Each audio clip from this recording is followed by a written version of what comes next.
జిల్లాలో ప్రభుత్వ పాఠశాలల్లో అందుబాటులో ఉన్న వనరులను సద్వినియోగం చేసుకుని కష్టపడి చదివి అత్యధిక మార్కులు సాధించిన విద్యార్థులను జిల్లా కలెక్టర్ బి చంద్రశేఖర్ ఘనంగా సన్మానించారు.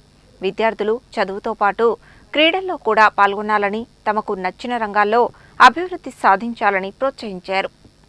మంగళవారం కలెక్టరేట్ సమావేశ మందిరంలో 10వ తరగతి పరీక్షల్లో 560 మార్కులు సాధించిన మొత్తం 37 మంది ప్రభుత్వ పాఠశాల విద్యార్థులను ప్రత్యేకంగా అభినందించారు.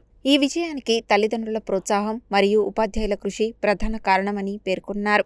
విద్యార్థులతో మాట్లాడుతూ, మీరు ఏమి అవ్వాలని అనుకుంటున్నారు అని ప్రశ్నించగా, ఒక విద్యార్థిని టీచర్ అవుతాను అని చెప్పడం పట్ల కలెక్టర్ సంతోషం వ్యక్తం చేశారు. ఆ లక్ష్యాన్ని సాధించేందుకు పట్టుదలతో చదువుకోవాలని సూచించారు. ప్రభుత్వ పాఠశాలలో చదివే విద్యార్థులకు దిశానిర్దేశం, మార్గనిర్దేశం అందిస్తే వారు మరింత అభివృద్ధి సాధిస్తారని అన్నారు. తల్లిదండ్రులు కష్టపడి పిల్లలను చదివించడం ఆనందదాయకమని, పిల్లల భవిష్యత్తు కోసం ప్రభుత్వం అన్ని విధాలా సహాయం చేస్తుందని తెలిపారు. విద్యార్థులు స్వీయ గౌరవాన్ని కాపాడుకోవాలని, డబ్బును సక్రమంగా వినియోగించే ఆర్థిక నియంత్రణ నేర్చుకోవాలని సూచించారు.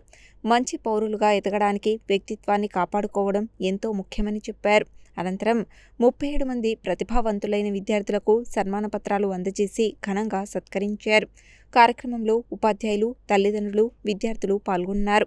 ఈ కార్యక్రమంలో జిల్లా విద్యాశాఖ అధికారి భిక్షపతి, జిల్లా common board examination secretary Komu Srinivas, MEO Arundhati, MEO Anjaiah, షరీఫ్తో పాటు విద్యార్థులు, ఉపాధ్యాయులు, తల్లిదండ్రులు పాల్గొన్నారు.